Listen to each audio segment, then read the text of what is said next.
are you today? I hope you're doing great. Okay, so did you know that for today's lesson, we will be able to understand how we learn and acquire language? That is very interesting, right? Before we start our lesson, I would like to introduce or present to you our objectives for the day. After such discussion and several activities, you are expected to describe the core principles of behaviorism and nativism in language acquisition.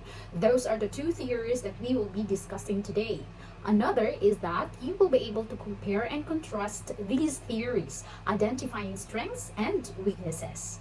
Next, you will be able to apply these theories to real-world examples of language acquisition. And lastly, you will be able to engage in critical thinking about the nature of language and its development. Are you ready? Okay, so I actually have prepared some materials here for our activities later. Okay, so this time I would like to ask you, how do you think children learn language? Based on your observations, do you have little kids at home, or do you have your little brothers and sisters? As they learn our language like Cebuano or English, how do they learn them? Any observation? Yes, Justin? Good job, Justin. Very good. That is a very good observation. Let's discuss first, or let's define first, what is language acquisition. Okay, so when you say language acquisition, it is the process of understanding and using a language, either for communication or for other cognitive processes. So is it important to human development? Of course, its importance cannot be overstated. Did you know also that there are different theoretical perspectives in the language acquisition? Two of these important theoretical perspectives, the behaviorism and the nativism. Okay, we will get to know more of these theories later, including their proponents, as our discussion progresses. Why is it important to study these two theories? Because these two theories are widely used by researchers and have become, the springboard of some other studies. Okay, so let's start with behaviorism. Are you familiar with B.F. Skinner? Okay, so B.F. Skinner is actually the proponent of the theory behaviorism, and behaviorism is also applied in language acquisition. Okay, so there are core principles in behaviorism, B.F. Skinner's behaviorism in language acquisition, or as applied in language acquisition. First is language is learned through imitation. What do you mean by imitation?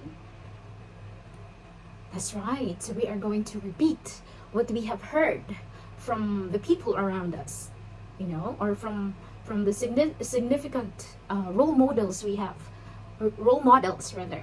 Then we also have the reinforcement. What is the other word for reinforcement? Reward. Very good. Okay, and association, like connecting things.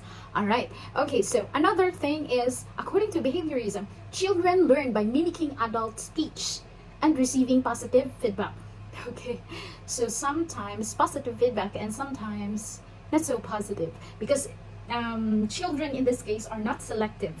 Like they always mimic, or they always imitate what they have heard from adults, without thinking if the word is an okay or a not okay. Let's say, for example, some children at a very, very early age, they already learn saying bad words like buang, pisti, something like that.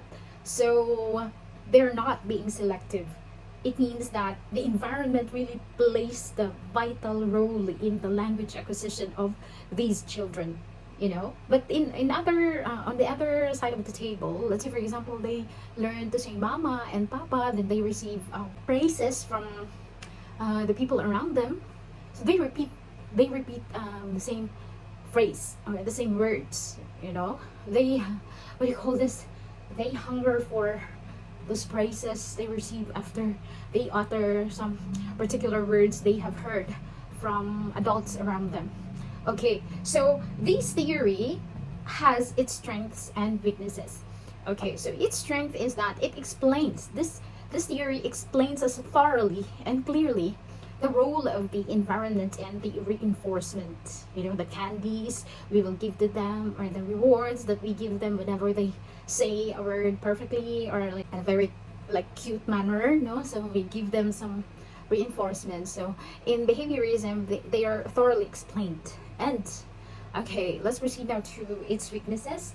So, sadly, this theory fails to account for creativity and novel utterances.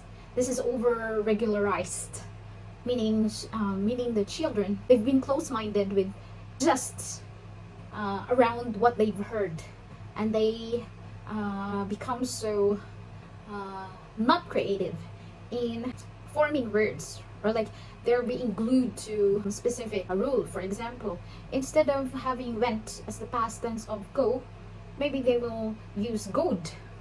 Or like when you say, I saw two mouses, no? Because they are used to putting just s more than one things. So when they say flower, flowers, lights, so they've come close-minded, something like that. So there's no creativity anymore. Okay, so that is one of the weaknesses. Okay, then the second theory that we are going to discuss is nativism. Okay, so when you say from the word native, that means it's inborn, or like it's innate, right? So this is introduced by Noam Chomsky. Okay, so nativism's proponent is Noam Chomsky. The concept of language acquisition device, or the LAD, which explains that humans are born with an innate capacity for language. Okay, so that means that the environment is not the builder of our capacity to acquiring a language, but it is innate, or we had it on the very first place. The LAD, or the language acquisition device, enables children to acquire language rapidly and effortlessly. Okay, then it also tells us about the universal grammar. That means all languages share underlying principles, okay, that we learn rapidly and effortlessly. Okay, poverty of the stimulus, we have this: children gain complex grammar without enough input, so there's no so much input, but they give so much outputs. Okay, for example, children's ability to generate novel sentences, the rapid acquisition of complex grammatical structures. Okay, so that is very well explained for the lad. Okay, this time I will discuss to you the strength and the weaknesses of nativism, just to give more of an elaboration on this theory. So its strength is it explains the speed and universality of language acquisition. So meaning the process of language acquisition is actually does have universal, how do you call this, a universal feature.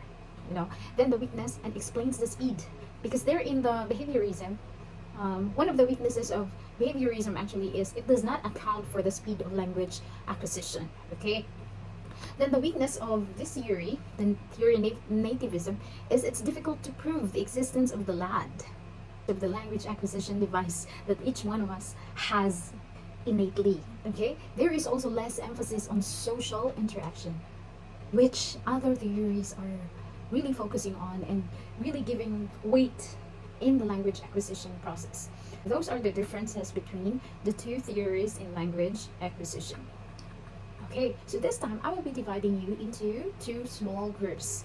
All right, I'll provide you some handouts comparing the behaviorism and nativism, so that you will be able to understand them more or deeply. Then I will be showing you two scenarios here about child language acquisition.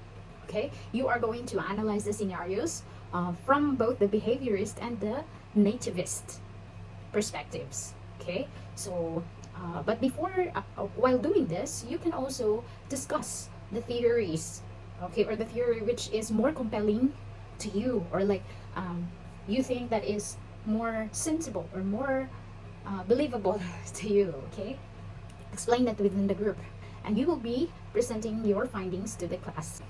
Okay, so are you ready for your presentation? Okay, set up. Thank you very much for your presentation. All right, so that means social interaction and cognitive development really impacts language acquisition. So it's always cognitive development coupled with social interaction. If you're going to read more about these theories, actually modern theories are actually combining these two main language acquisition theories.